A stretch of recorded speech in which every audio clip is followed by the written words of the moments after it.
them with a nod or a wink.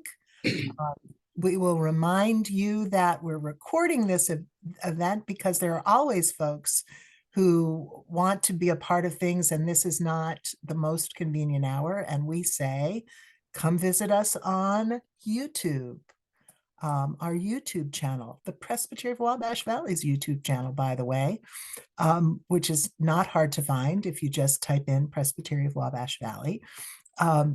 We're back. We're back from a short hiatus at the beginning of the year when all things were in a state of flux, and you and we were reorienting. I'm Jennifer Lewis, the Visioning and Connecting Leader for the Presbytery of Wabash Valley. And I know all of you, some of you by name and now by face. Good morning, Ben Austin. Good afternoon, Ben Austin. I know where you live, so I know it's afternoon in Burroughs. And you're muted, and we haven't taken that class yet in lip reading. But in any event, welcome, and welcome to all of you. I've said welcome 15 times in this introduction because this is a wonderful opportunity for us to be together, thanks to our Committee on Representation, which does all kinds of things. And this year is focusing on welcome and what it means to be welcoming people of God and welcoming congregations and welcoming pastoral leaders. And we all know that welcome takes a variety of forms, that it's verbal and nonverbal, that it's intentional and it's nuanced, that it has to do with so many aspects of who we are as people and as sites. We can have welcoming buildings and welcoming people within those buildings, and still we find that we can learn more about what welcome means in terms of radical hospitality.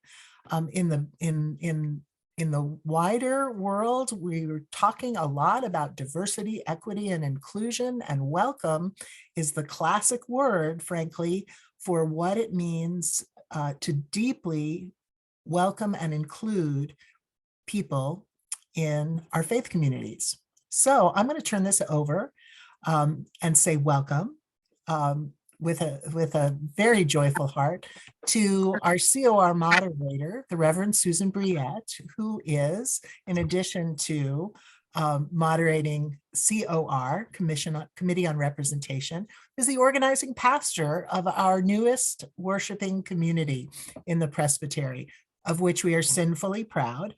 And it's called A Work in Progress, just like we all are. So welcome, Susan. Thanks so much to you and to all of COR for hosting today. Thank you very much, Jennifer.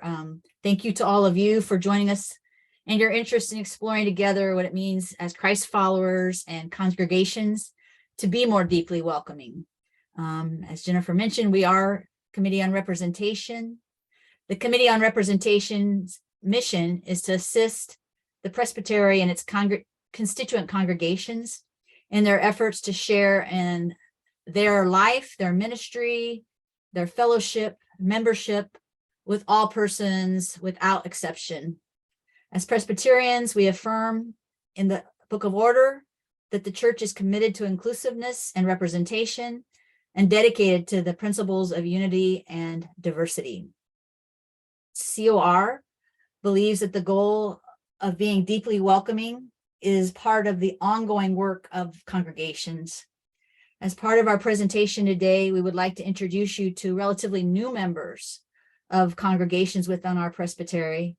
We have asked them to share with us what their home congregations did that made them feel especially welcomed, what put them at ease and made them feel at home and part of the family of God. COR now invites you to listen and later share with us what stood out and made these new members feel welcome, what you heard, as Jennifer said, what you maybe heard them say, what was nonverbal as well. What might you also might want to listen for what was said that what they were concerned about that would have made them not feel so welcomed. Or maybe or previous experiences that did not make them feel welcomed. I'd like to begin by introducing you to COR member Reverend Kelly Lindsay. Kelly is the pastor of Monticello Presbyterian Church, and she's going to introduce you to her guests. Good afternoon, everyone. I am delighted. I'm delighted to be here and to spend this time with everyone. I want to start with what I did. I just did some video interviews of some folks in my church, and what I'd like to do is go through those one by one. And so we'll start with Myron, and I want to give you just a little backstory. Myron is not a member of our church, so he's going to say that, and so you'll hear that, but we'll start with a non-member, regular attendee. And what you might want to do is you might need to turn up the volume on your computers, because the videos are not going to be as loud as we are in person. So Vicki, can you please cue Myron for me?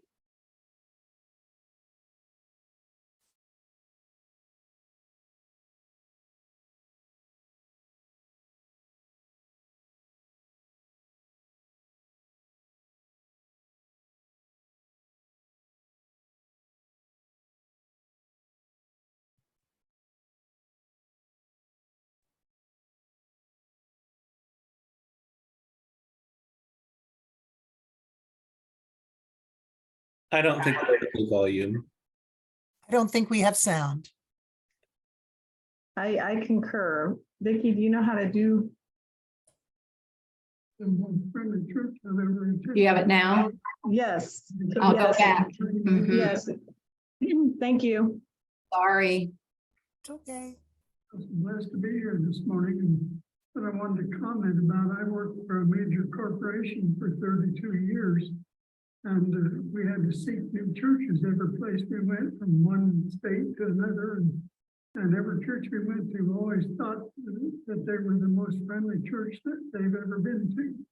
And we discovered that mostly they were friendly to each other and not too much outgoing to visitors.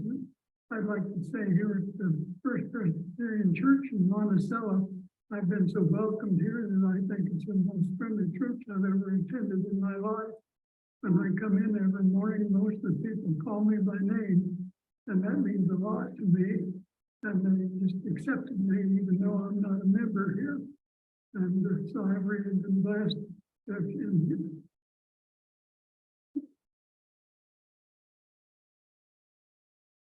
Okay, hopefully I'm not going to blast myself out. I'm trying to figure out where my volume needs to be. So that was Myron. Could everyone hear him? Okay, one of the things that I want to note is, remember he said for 32 years, he due to his job, he was attending different churches. And so what we're planning to do, for my part at least, and I think for the others, is what did you see or what did you hear that is, what are the things that makes Myron feel particularly truly welcoming in a church? So please chime in.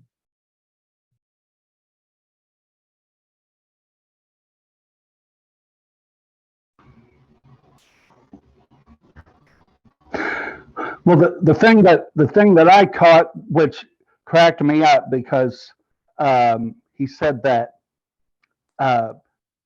pretty much, if I heard him right, all the churches he attended thought they were friendly. And what he discovered was that they were friendly to each other, but not to, I don't know if he used the term outsider, but that's what I got, was that. And he didn't sound nasty about it, but he was certainly clear about that. Thank you, Thomas. Mhm. Anybody else, did you pick up on something that he said that made him feel particularly welcome?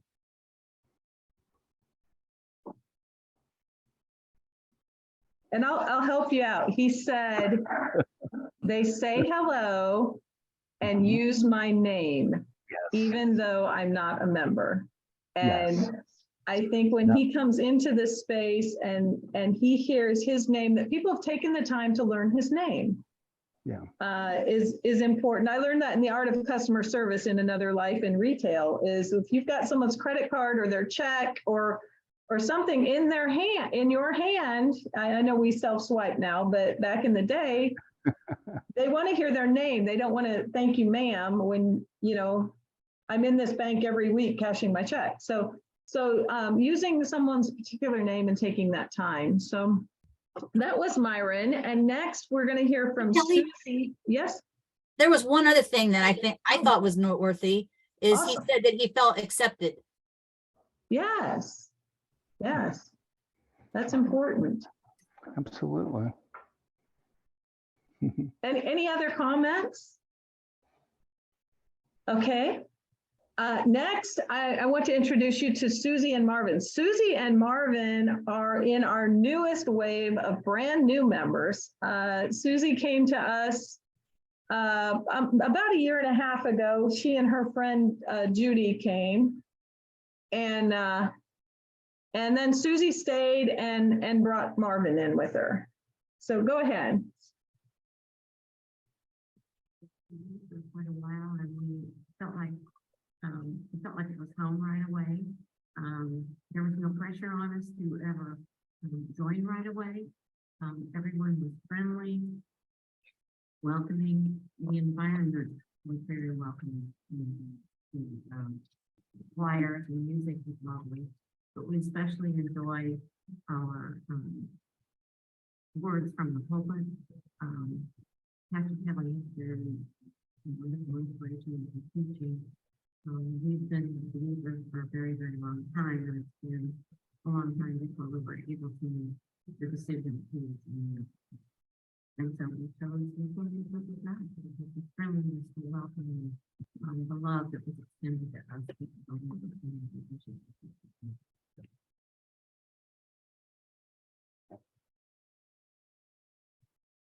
Okay, were you able to hear Susie speaking?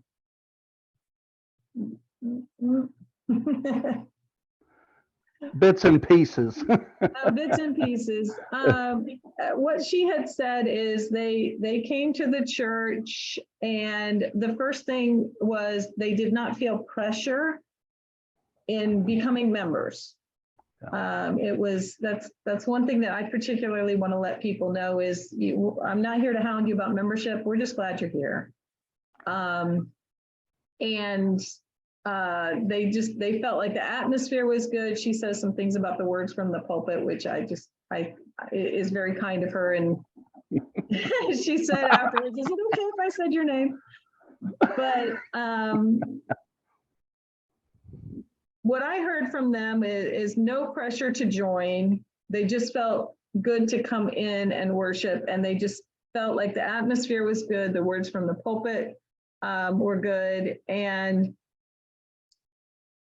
so a question I want to provide to our group today in light of that is, it's easy to say the words from the pulpit are welcoming because everybody comes in and everybody sits down, and who's talking?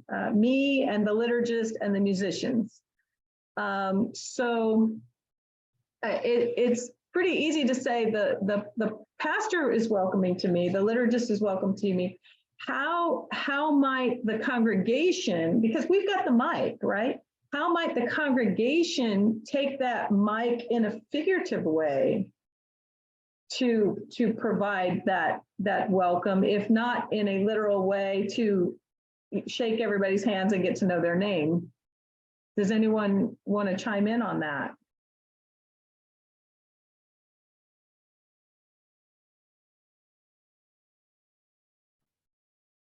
Joel? Yeah, thank you, Kelly. There's a fine line that I try to help my congregation walk between being aloof and being like vampires who are like, oh, new people. And so making it so that, when we pass our friendship pads, I invite folks to take note of who they're worshiping with so that they can greet one another by name when we pass the peace. And that way we're hopefully guaranteed at least, a guest being greeted by name by a couple people without having like the swarm descend and the locusts eat and, and then depart. So that's was that kind of what you were asking about? Yeah, and I love that, because what I just got done saying is if you have somebody's name in your hand, so whoever else is sitting in that pew, and hopefully we've got somebody sitting in that pew. We're kind of spread out still, not intentionally. I think we just spread out. We've got a big area. But we might have a deacon or somebody go up and, take a peek and see what they wrote down so that somebody has said your name. So names again. Thank you for that, Joel. Does anyone else have anything they'd like to add at this point before we go on to the next? Okay, so Don was a new member right before I got here, and hopefully we can hear him. So I came here the first time, and I didn't know who all came to this church and how many people I would actually know or anything. And so I tried to slip into the back and just fly under the radar and stuff. But I could never seem to do that, because always somebody catch me and talk to me, ask me questions and stuff and this and that. And everybody was always friendly and reached out and nice to me. And it just is a good feeling, it was a good feeling. And that's why I keep coming, and it gives me a lot of comfort coming here. And I think we'll just agree.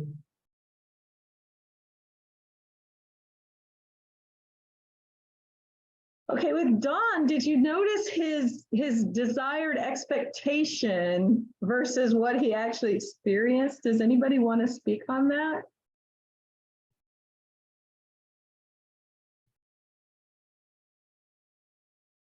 Okay, I will. I will, I'm happy to. Don said, I want to just kind of slip in and sit in the back. And he couldn't, because everyone said hello and they spoke to him. Now, what he told me offline was his workplace in town here, and Monticello is a relatively small town. He said, I picked a church intentionally that I didn't know. But when I got there, like a third of the congregation is my customers. So they weren't gonna let him just sit and be quiet and disappear. But also, he said he feels a certain thing in church every week. And I believe that's what brings Don back week after week after week. And did you pick up on that one word? He said, I feel comfort. He comes in and he feels comfort. I would be interested to sit down with him again and maybe to go deeper into what does that feel like? What does that look like? But Don has come into our church and he's so comfortable that he is the liturgist often. And I just enjoy having him beside me, that he has felt that welcome and into participation. So the next video I have, I'd like to introduce you to Ruth. Ruth has been coming from before I got here and joined us.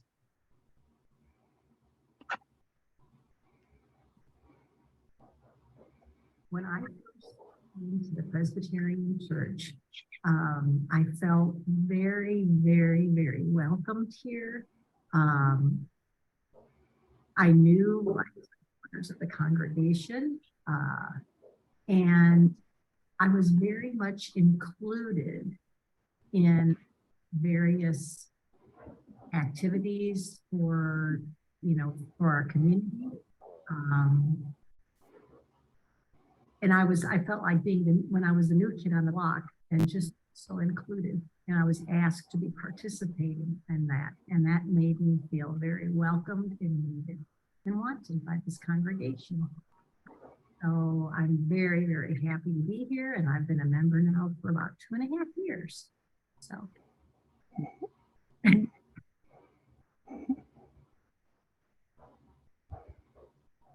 So Ruth said something particular. Did you notice how she described herself as a new person in the church, even though she knew people in the church. She used a specific few words there. The new kid on the block. Yes, also a Yeah. boy band from back in the day, right? Yeah. Yeah, and you know, kind of walking in, it kind of makes me recall childhood and walking into the unknown, even though, you know, we're pretty established. But and did you hear what she said made her feel particularly welcome? She knew the people, she knew it was a safe space, she knew she was welcome here, but the congregation did something. They made her feel included. Yes. They invited her to participate. We've got a lot of things that go on here with the bazaar and rummage sales and PW and whatnot. And I'm sure all of you have things in your churches, but sometimes you have to actually invite and intentionally invite somebody. Would you like to help with this? Would you like to join in this or whatever? And so, you know, looking back at what I've gathered from those few interviews, were using people's name, making them feel like they're welcome without any kind of pressure to go faster than they want to go, provide that comfort, speak to people, things like that, and then take the time to intentionally invite. And now I want to switch gears here because what you may have noticed, and I don't know what your churches look like, but these folks look like everybody in my church, and they know the people in my church. They're all part of the same community, and every person that was in that interview already knew people here. So I'm going to switch gears, and I'm going to introduce you to somebody who knew no one and looks like no one. Looks like no one. And I can say that because this is my spouse. So this is Audwin. Now, right, it's quite obvious that I'm not from here. Where you take my seat, there was a woman on the back pew who immediately introduced herself and proceeded to help me understand the service and follow along in the bulletin and things like that. But she was very friendly, kind, and ever since then, we kind of sit on the same pew and greet each other and embrace each other every Sunday when I'm here.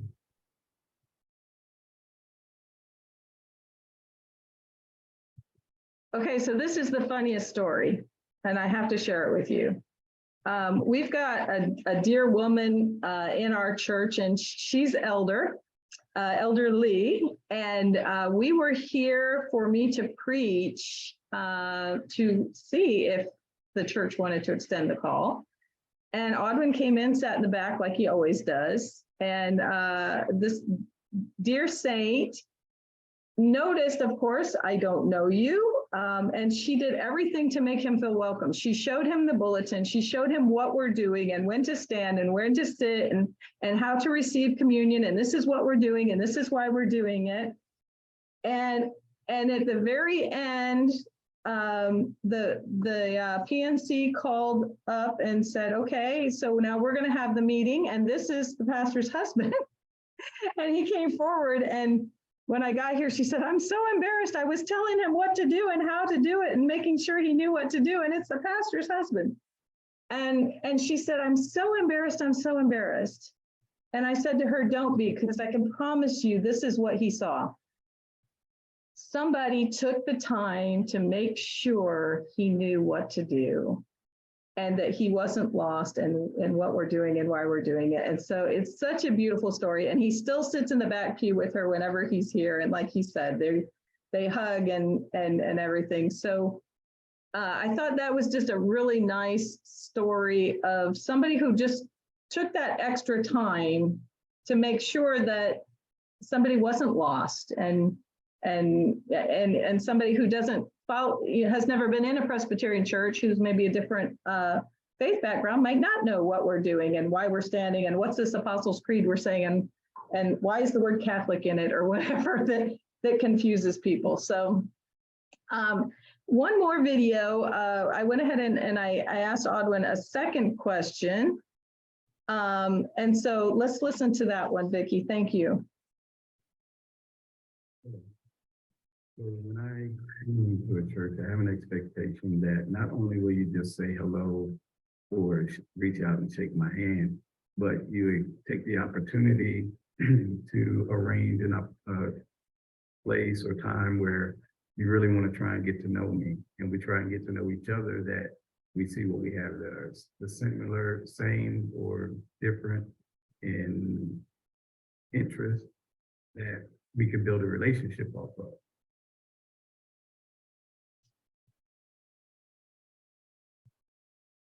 Okay, so what's Audwin looking for? Relationships.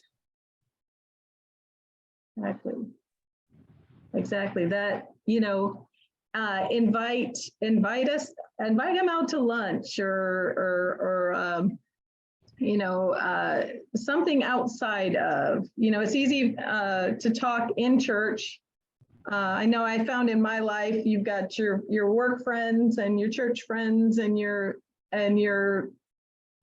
family friends and your neighbors, and everybody stays compartmentalized. A lot of times it's very easy to do that. So to get outside the church and things, and you know, we've been able to do that with some folks, even though he's only here for a weekend once a month. We've gone to car shows and things that some of the men in the church are involved in. So you know, to take that extra step, and sometimes within our own church, you'll find the little lunch crowds that go out. I'm sure, you know, many churches have those. I've seen those across many churches, and it's kind of the usual group. And there might be somebody else who says, why have I never been invited to go into that group? And so, you know, things to think about as we you know, am I just welcome in the church, or am I welcome at the restaurant too, and things like that. So I had a good time talking to folks and just seeing them light up when I said, you know, what made you come here? What made you stay? What made you come back and stay? That's the neat thing. So I'm gonna go ahead and turn it over to Susan to continue with my colleagues in ministry. Thank you, Kelly, very much. Very enlightening. I'd like to introduce you now to Reverend Tyler Oram, who's the pastor of First Presbyterian Church in Highland and our COR member. He has a guest that he would like to introduce us to. Hi, everybody. So in a moment, we will see a video with me talking with Abdul. And Abdul is a member of our congregation as of last year. He came to our church by way of me. I also work as a social worker in Chicago, and he is an asylee from Sierra Leone. And he came with me. I knew him from work that I did previously, and he wanted to go to church. So he came along, but you'll hear in the video that his reasons for sticking around and becoming a member are much broader than his relationship with me. So I introduced him in that way, and we can talk more afterwards about what it means to welcome somebody who has a different journey than most of us probably have been through. Not all of us, but most of us. So we'll listen to Abdul, and then we can share a bit about our experience of what he has to say. Who are you? Oh, I'm Abdul. And where are you from? I'm from Africa, Sierra Leone. And where is Sierra Leone in Africa? Which part? I think it's West Africa. Okay. And where do you go to church? I go to church on Island, Indiana. And how has that congregation, how has that church helped you out? Oh, this amazing people. They help out. They help me out a lot. You know what I mean? Like, one thing I gotta say about the church, being there as a person, you know, that's amazing feeling. It's one of the greatest feelings I've ever seen in my life. And are there things that people there have helped you out in particular? Have they done things? Sure. Yeah. Since I went there, started going there in the church, I'm an immigrant, they helped me out throughout my process, gradually. So that's something, I did not expect it, but it's a church. So they look to my feeling and how I'm feeling, and then my situation. So they come through, I feel like that's amazing. That's amazing to my own life, I don't know, but I never see type of people there, and then the priest is so amazing, and the people, the choir, so so it doesn't. It's not like what they're doing for me. It's how I feel inside the church. So that makes me feel more incredible person that I am right now. So I feel blessed. And you also help out at the church. It's not just people helping you. What do you do at the church? Oh, I do a lot of great things there. And then, yeah, I help them, fill up the blessing box. We have a blessing box, and also I help them, like streaming live. So that's really an amazing jobs that I never learned before. It's something that's really cool. And then, we help out some homeless, give out some food outside, learn cook, we all cook together. So something really fun. And then, yeah, we do a lot. We even take a field trip with all the youths, so that's some good feeling. We have to organize all that. So it's a good feeling, so that's some of my help. Sure. And how do you recommend for other churches to make people feel welcome who come from different countries? The other thing, treat them nice. They're like brother like you, doesn't matter whatever gender, race, whatever country you come from. So my advice to other churches, don't judge people by their looks, color, skin, nation, gender, whatever. So treat people nice and treat them with love and respect. That's amazing. Great. And I heard you say that it's more about what you feel when you're at the church. What do you feel when you're at the church? I feel blessed. I feel blessed by being among those people that encourage all type of people. What I mean, all type of people, I mean all type of people. So you feel blessed, you feel the spirit in you, and then it doesn't mean also like the people also, it means like the message you're receiving in there. That's phenomenal. So it's amazing. It's really like a mega feeling. Yeah. That's great, Abdul. Thank you for sharing. Is there anything else you'd like to say? Yeah, I just like to say, like all the kids, the youths like me, stick to church. It's a good feeling. That's facts. It's a really good feeling. Depends where you're going to. Okay. Yeah. Well, God bless you, Abdul. Thank you, God bless you.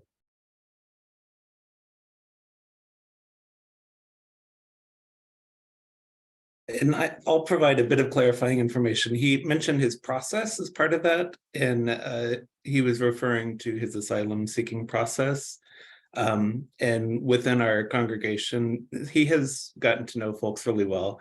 And as he was going through that process, some of our congregation members were able to write letters on his behalf to talk about what he means to our community and what he does for our community. So he was referring in particular to his process in that sense at the beginning.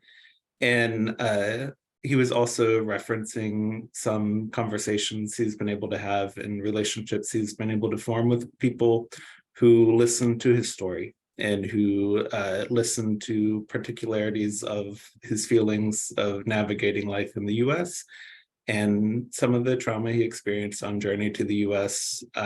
So when he talked about being able to communicate with people and to feel some type of way with people, there was some particular reference to that.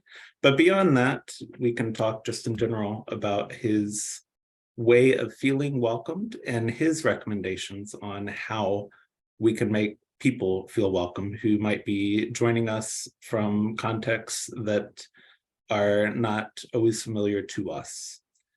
So first we can open as Kelly did. What did you hear within that video about what makes Abdul feel welcome and why he has stayed with us? Michelle, I see a hand raised. You're muted. One of the things I noticed that seems now a theme common between what Kelly was bringing forward and what you were bringing forward is that membership doesn't matter a bit when it comes to this welcome thing. I mean, our membership makes a difference because we've committed ourselves to certain things, but in terms of who we serve, who we love, who we help, it's a non-starter. And I think that's really important, to not let that be a boundary at all for who we help and how we help. And that came out powerfully to me from both of all those interviews, and especially with Abdul, but both. Thank you, Michelle. Joel, I see a hand raised. Yeah, thanks, Tyler. One of the things that I noted was how he felt welcome because he had jobs to do. Like he did the live streaming, I think is what he said, and some work with the youth. And I love the idea of just, again, membership is its own question, right? But then, like, if somebody is getting involved in the church, get them involved in the church, even if they may not, have expertise in live streaming, they can learn. And I loved that immediately he was able to get involved, and there weren't barriers to that. Thank you, Joel. Absolutely. And a lot of that is work that we have to do as leaders within the church or members within the church, to recognize people's gifts and to seek those out early on, and to invite people to share those gifts with the congregation. Yes. What struck me is, I mean, just his joy, and how he said that he got that joy, it seemed to me, from the congregation. So it would seem to follow that people shared their joy, they shared their love, they shared themselves. They risked and became vulnerable with him in terms of making a relationship. Absolutely. Thank you for that, Susan. And I think relationship is at the heart of everything when we talk about welcome. And relationships have stages, right? We have to start relationships somewhere, and they can go deep quickly or they can take longer. It doesn't, relationship processes can be the relationship processes they need to be, but we have to be intentional in making sure relationships happen. And that can be a village, it can be a community. It's not just the pastor doing that. I think when we think of formation of faith within our congregations, that should be a huge component of it, how we relate to each other, to anybody. And that's a representation of how we relate with God. Awesome. Any other thoughts on Abdul's recommendations for welcome, or how he has expressed feeling welcome? Yes, one of the things I thought about is that it was Abdul's relationship with you, Reverend Tyler, that has brought him into this new community. And I think that's just a wonderful thing from your end. When I first became Presbyterian, it was actually through a Hispanic Presbyterian minister who pastored a Spanish Presbyterian church, in Ohio. And I thought that was just a wonderful introduction into this big faith of Presbyterianism when I was much younger. And so absolutely, relationships does matter. Thank you, Jose. And you're absolutely right. We should think of ourselves as evangelists to the love that we have to share, and to God's love. And if we are intentional about reaching out to folks who we know want to access that love, and we bring people in and maintain some intentionality to access for people, then we are doing the work of welcome. And that can be the pastor, it can be elders, it can be deacons, it can be people who are not members but have come to the church and like it. We can always encourage each other to reach out to people who would be interested, or who would want to be welcomed and then be integral parts of the church, because we know all people would be integral parts of the church because we are the community of Christ and community of God. So if there's anybody else who wanted to speak on what Abdul had to say, I welcome that. If not, I can also say something else, but is there anybody else before I continue? I wanted to say that, from your relationship with this guy, he was able to come. I think the ministers have a lot to do in this. So when I came, even though I'm different, I just decided that that I have to do something. So I started reaching out to people. Even when I went to the dentist, I started talking about the church and invited and all that stuff, and it yields a lot. So far, by God's grace, we have welcomed 10 people since I came. And it makes me, you have to solve, you have to go out of your way, calling and checking and praying and, just and visiting and all that. It's not easy, knowing that we are very, very busy. Sometimes you're screaming, just screaming that you're stressed. But that's what the ministry is all about. Yesterday, I came back from my trip to Philadelphia for Board of Pensions meeting. And they told me that this lady called, she's in the nursing home and she wants to come to our church. She came from Ohio, something like that. But she doesn't have a car. Already, my program is so tight, I could, but when the secretary told me and said that we're just going to be sending them something to read. And I said, I didn't even know when I said, that's what ministry is all about. I'll go pick her up on Sunday mornings. Can you please ask her, can she be there at 9? Because we start Sunday school at 9 and all that stuff. But she came back and said, oh, no, that she wakes up around 10:15, and because she doesn't sleep well. But anyway, that's, that's the conversation. But she says she's talking to someone who will try to bring her at 10:30. I'm just saying that it's hard, but we pray that the Lord will continue to give us grace and strength to reach out to them, and then encourage the church members, especially the elders and deacons, to do the same. It helps. Thank you, Gladys. I couldn't say it better.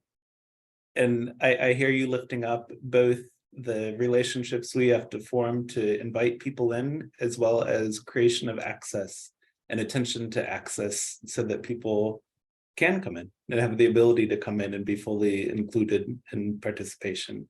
And that's a great conversation to move forward with. I know that we do have more to go through, so I will welcome Susan to take over again. And if we have time at the end, we can have a broader conversation.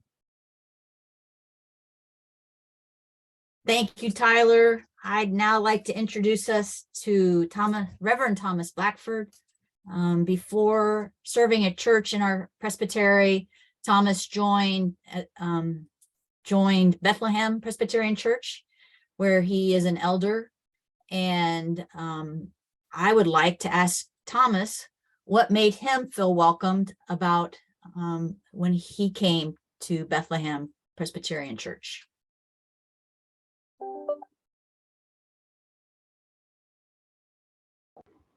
Okay, thanks, Susan.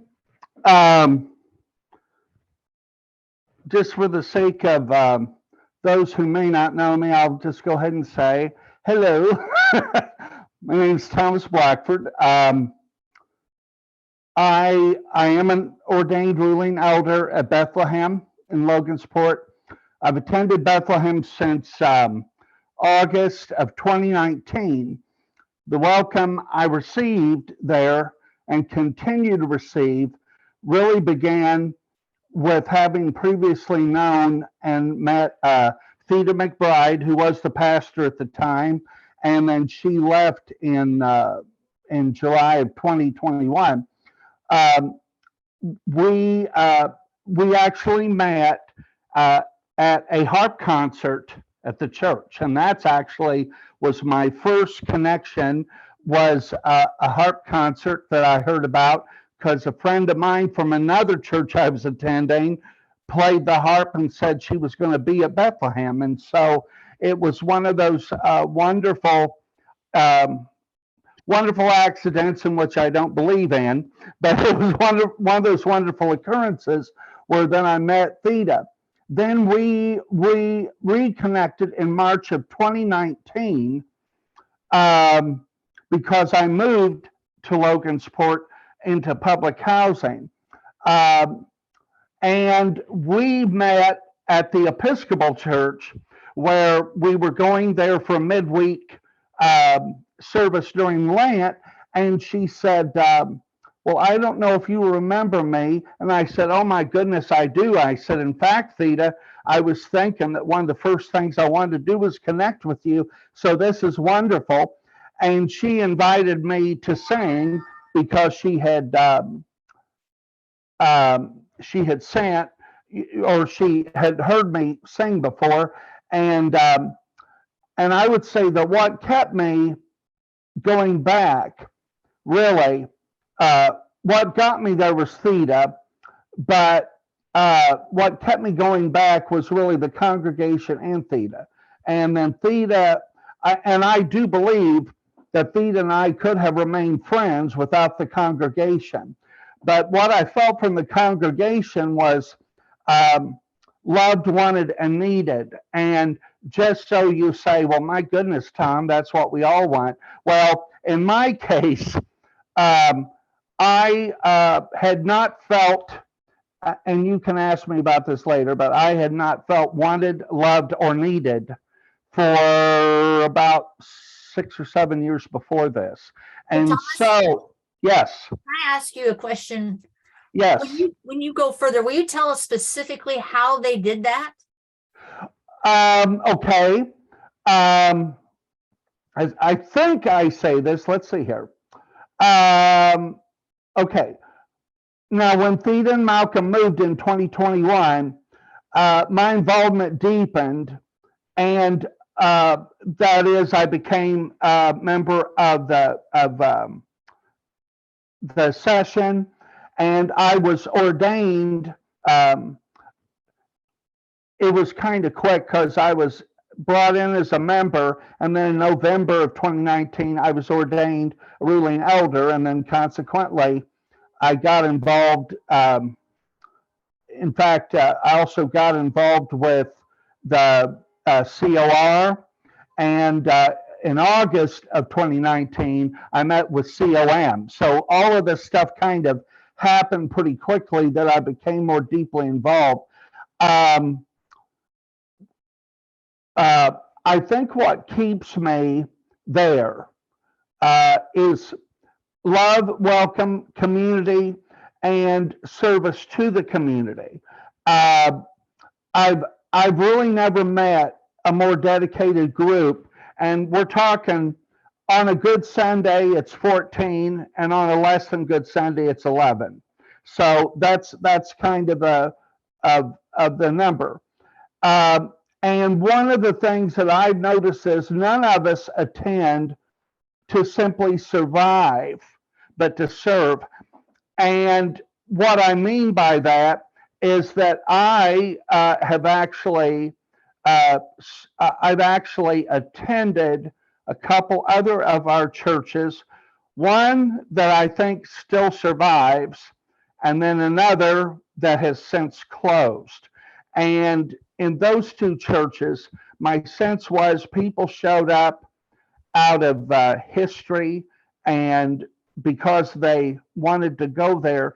But what amazes me about Bethlehem, we are connected. We do a lot with the Caston School, which is just north of us. We just took all the teachers a baggie, a care package, if you will, with a muffin and a God bless you from the church and a bottle of water and I think some candy. And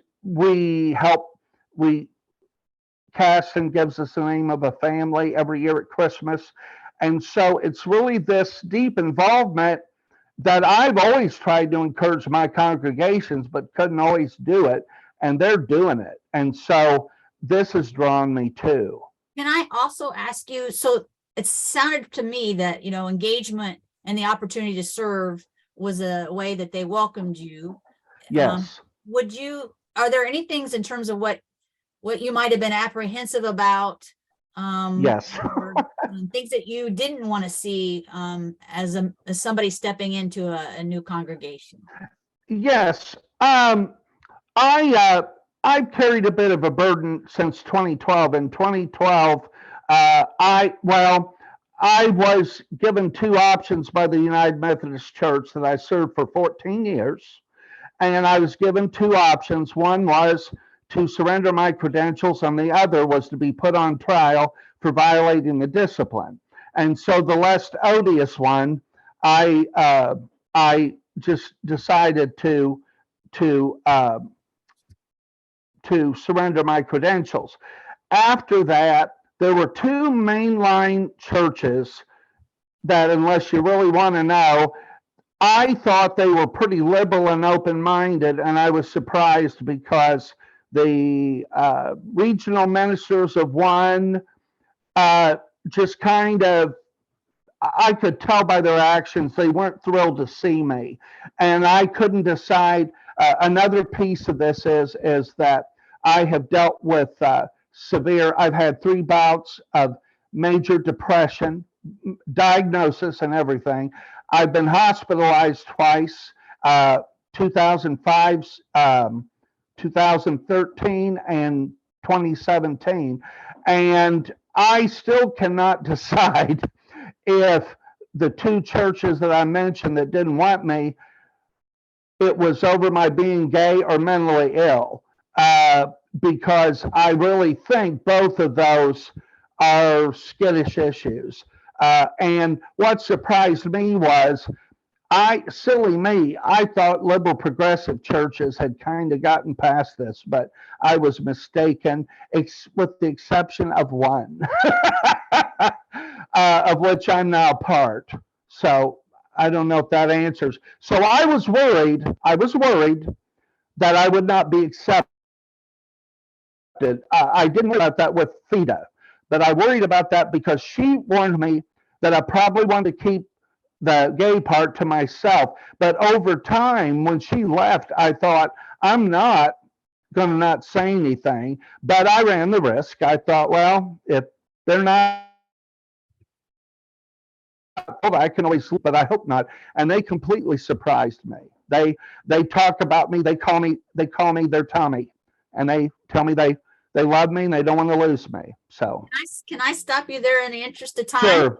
Sure. And maybe we might just take a minute if somebody might want to comment about what they heard about what made you feel welcome by Bethlehem Church. Yeah. Does anybody have any comments?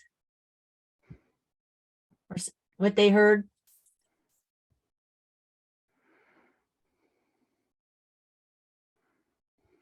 Well, I heard that acceptance was really, really important, and there was a sense of trust with the people you served together.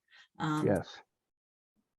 And that they did not let you down in terms of what could have been a more difficult situation. Yes. Yep. I also hear acceptance in the fullness of who you are, your intersections of identities. Yes. Yeah, I decided I wasn't going to hide anymore. I decided if I had to go somewhere else, it was no problem, but I was not going to hide who I was because I already done that for 14 years and it didn't work well anyway. So I decided if they didn't love all of me, then, I'd have to move, but that's not been an issue. So I'm grateful. Well, Because we are grateful for you, Tom. Well, thank you, Susan. I'm grateful for you too. My name's Jennifer. Yeah, yeah. And And Jennifer knows me very well. I don't mean to cut this short, but I know we only have about 5 more minutes. Thank you, Tom, very much for sharing with us. Thank you all for all the COR members who introduced us to new members today. I just want to kind of share with you and give you a heads up that we, as part of our goal this year, is to develop an inventory or a checklist about what it means to be deeply welcoming. And we're going to go back over the presentation today. We recorded it and name some of those things that we talked about. In future meetings or in between, we would love for you to share with us what it is that has really worked in your church to help new guests feel really welcomed, and where you might feel your growing edges are, so that we can develop a presbytery-wide resource for you in that regard. And that look for that to be coming here this year. We'll probably do another presentation in the next 3 to 4 months, and hopefully have that opportunity to get your input on what we should be including in that resource. Before I say goodbye, I just want to say thank you to Vicki for helping us with our videos. Thank you to Jennifer for her guidance and helping with this presentation today. Thank you to all our COR members who contributed today. And thank you to all of you for being part of this and participating. We really appreciate it and look for more from us in the future.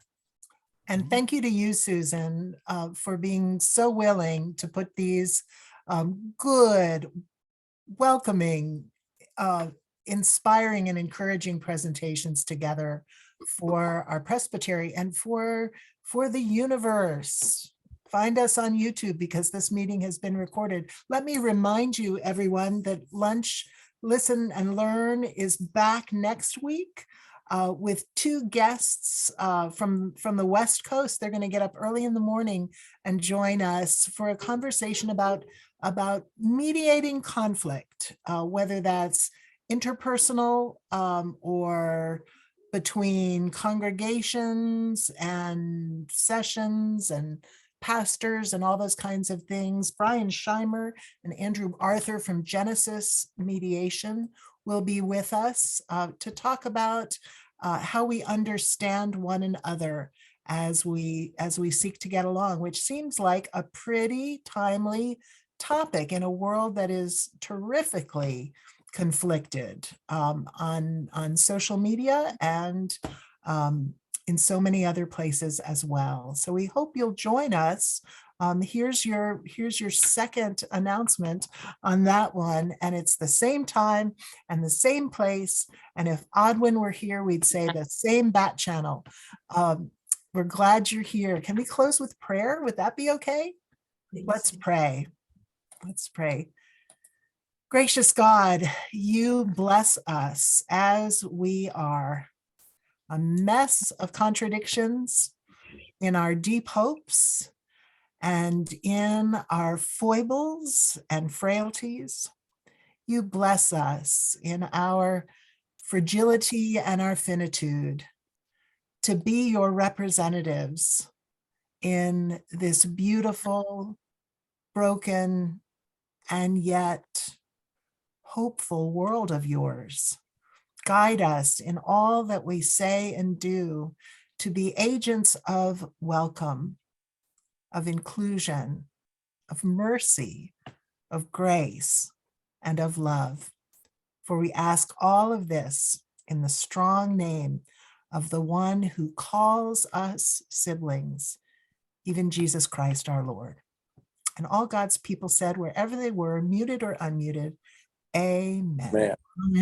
Amen. Hey, everybody, take good